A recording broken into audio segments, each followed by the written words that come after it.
My husband got trapped in a fire while searching for my ledger. My mother-in-law begged me to open the door, but I calmly replied, "Let's wait for the fire department." The moment my neighbor burst into my home, his voice a frantic mix of panic and urgency, I felt my stomach drop. I didn't stop to think. Faring on the nearest coat, I bolted outside and ran. The dark smoke billowing in the distance was unmistakable. When I reached the entrance of the factory, chaos greeted me. My cousin Lucia and my mother-in-law Evelyn stood near the locked entrance. Both were frantic, and Evelyn even pounded her fists against the electronic door. "Break the door down." Evelyn's voice cracked hoarse from screaming. Her face was streaked with tears as she hit the door again and again. Lucia stood beside her, arms flailing, her face flushed with panic and streaked with sweat. She paced like a caged animal, her hands trembling as she shouted toward the growing crowd of onlookers, "Someone's inside. We need to open this door now." The moment Lucia saw me approaching, her eyes widened with a mix of desperation and anger. She stumbled forward as if her legs could barely hold her weight, grabbing my arm for balance before pointing at the fire. "Harvey is inside," she screamed, her voice raw and breaking. "Hurry up and save your husband. You have the card, and only you know the password." Sweat dripped down the back of my neck as I turned my gaze toward the factory. My throat tightened and my chest felt heavy, but I shook my head helplessly, my voice oddly calm amidst the hysteria. "Let's call the fire department for help," I suggested, pulling out my phone. My fingers glided over the screen with a slowness that seemed to contrast sharply with the frantic energy around me. Evelyn spun to face me, her face twisting into an expression of pure fury.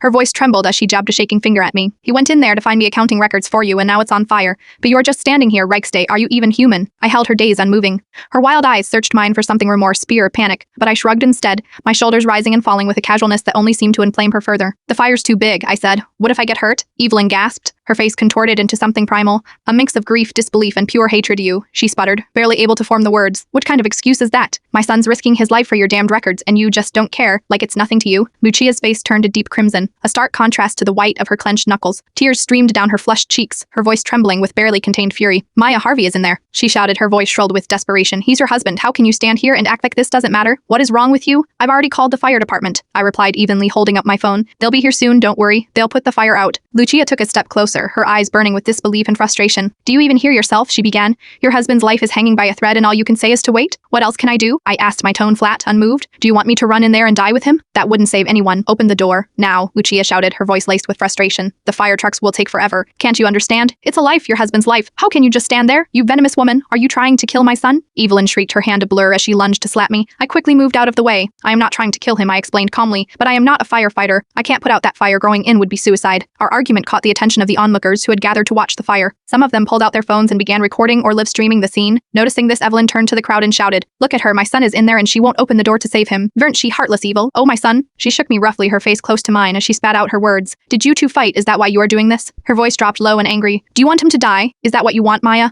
I yanked my arm free, the sting lingering where her nails had bitten in.